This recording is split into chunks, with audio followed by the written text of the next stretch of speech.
Welcome, YouTube. This is El Pinche Becerra's Gym. I'm Antonio, El Pinche Becerra. And today, we're going to talk about blobs. Some of you might have clicked because you thought I was a blob, but I'm not. When we look at, blobs, some people, this is where I keep some of the cool stuff, some of the oddities. So we've got, my kettlebells, we've got my York Roundhead Smalls. We'll make a video about that. But up top, what are these? Why are my dumbbells missing the handles? So these are all Yorks. They are York Roundhead dumbbells where the handle's been cut off, and you use them for grip strength. I've got 25 pounds all the way up to, this is a True Fat Man 100, and this is a York Legacy 110-pound blob. Currently, my grip strength stops at about 75 pounds, but we're slowly working our way up. So all of my blobs, when you look at blobs, there's York sides and there's numbers. So the number side's more popular because, of course, you see what weight you have. Uh, I've always liked that it says York. So the York side roundheads are a little easier to get. They're not quite as desirable, and I've got a scale so I could weigh them. But today I'm going to walk you through how this 25-pound York Roundhead came to be. So join me in the garage. So just like that, from the basement into the garage. Not to get controversial, but I know a lot of you prefer to work out in a garage. I am in Northern Illinois. It's a little chilly this morning. Got my jacket on.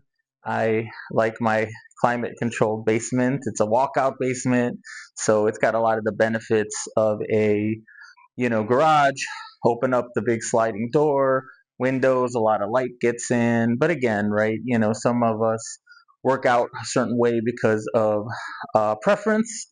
Some of us, right, because of necessity. And as long as you're moving and getting active, it's all good. So here we have the 25-pound pre-USA York Roundhead that will become a blob. So for some of you that are cringing and ready to turn the video off, I swear, I don't know if you could hear it. She's loose, very loose.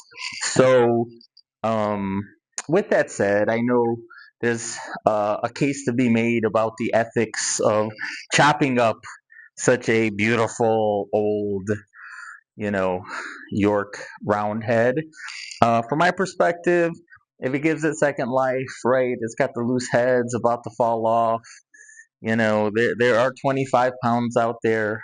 Uh, so, when it comes to ethical blobbing, from my perspective, if you legally paid for something and you want to modify it, have at it. But with that said, we're about ready to get blobbing. So, what do I have? This is a very cheap reciprocating saw with a metal cutting blade, and I know because I've gotten a lot of blobs. Some of y'all love hacking into blobs with a angle grinder, and they work. Um, I've tried both, and to me, just a reciprocating saw with a metal cutting blade, it really cuts the best. Clean cut. I will say I do use the angle grinder to clean up if I need to, but it's preference. If you have an angle grinder, grind away. It will work. So I'm gonna start the blob in. I gotta go get my eye protection. Definitely want to make sure that you don't get any metal in your eyes, but it's a pretty easy process. And I blobbed hex dumbbells, and they are quite a bit more challenging for me to cut through. I think the the York roundhead metal seems to be a bit softer, which is probably why you find so many bent roundheads.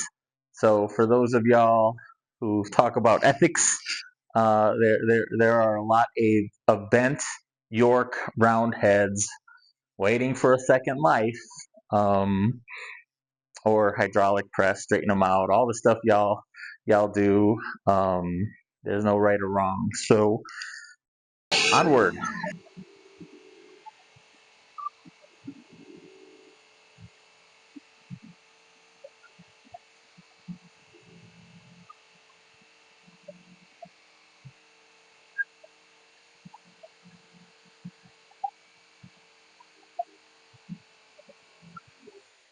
Woo! Like butter. So as we see the massive blob, it it's pretty clean. Honestly, we could leave this alone, but I will clean it up a bit. Let me get this bad boy. So I will say, right, this is preference. Also, be careful touching this. It gets kind of hot. So this right here, there's like just a hair, just a touch of lip. If I were to want to use this every day, it's good. It's not gonna cut me. But I've got this bad boy. So what I usually try to do is kind of from the middle and just even it so it feels like it's just one piece.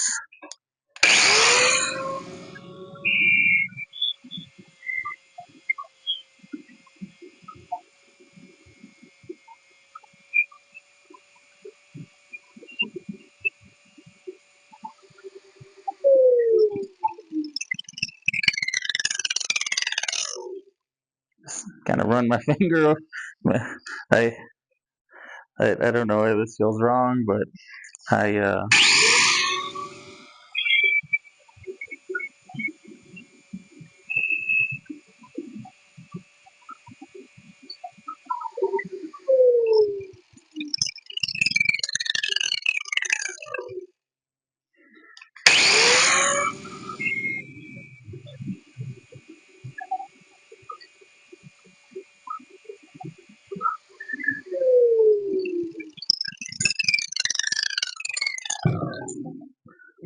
I am happy with her. She is a uh, ready to join the rest, be worked out, right? You know, couple fingers. She could probably stand to take a dip in the oxalic acid bath.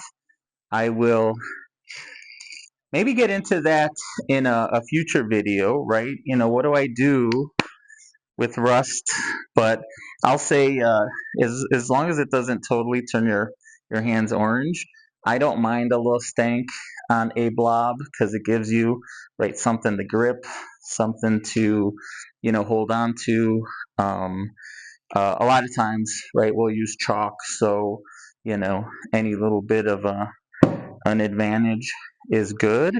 So I'm gonna trade the other half, and that's the other thing, right? You know, I got this for I believe $20 on eBay. I did a little negotiating, right? I was watching it for a while, didn't sell, 20 plus shipping. So, but again, rates, York Roundheads typically $1.50 to $2 a pound, especially on the lower weights. I think is fair. Can you find them for pennies per pound out in the wild? Absolutely, that is my preference. Um, but if I want something and I wanted a 25 just to, fill in that piece of the collection, I thought paying, $20 for a 25-pound round head plus shipping to be, fair because, it was just under $1.50 a pound. So with that said, the other half I'm trading to a buddy for a landmine attachment. And as you see, just in finding and acquiring equipment, can I sell the other half and get my investment back and then some? Absolutely. But got a close group of folks that we work out, we find equipment, we share the passion, and a lot of times, right, we'll reach out before we list it to say, hey, anyone interested? um, and that's how it goes, right? Friendship and networking go a long way, especially as you get into some of the more niche and vintage items in a home gym. But you just go to Walmart and buy stuff, and there's really no right or wrong. So hopefully you've enjoyed the video. I maybe we'll do a little video on this one, you know, uh, joining, or maybe I'll tape it in reverse.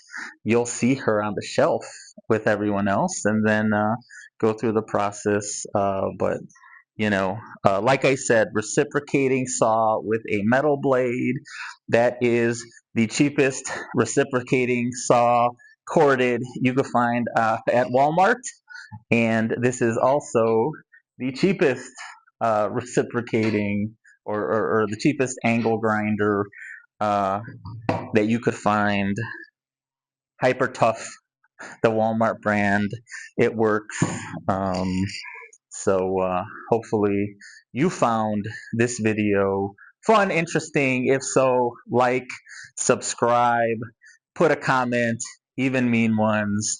And as always, today's video was brought to you by Hottie B Realtor. She is the #1 realtor in Northern Illinois, Chicagoland area. If you're looking to have a garage or a basement of your own, hit her up. If not, watch my nonsense. Hopefully you have some fun, and keep doing that thing. Thanks.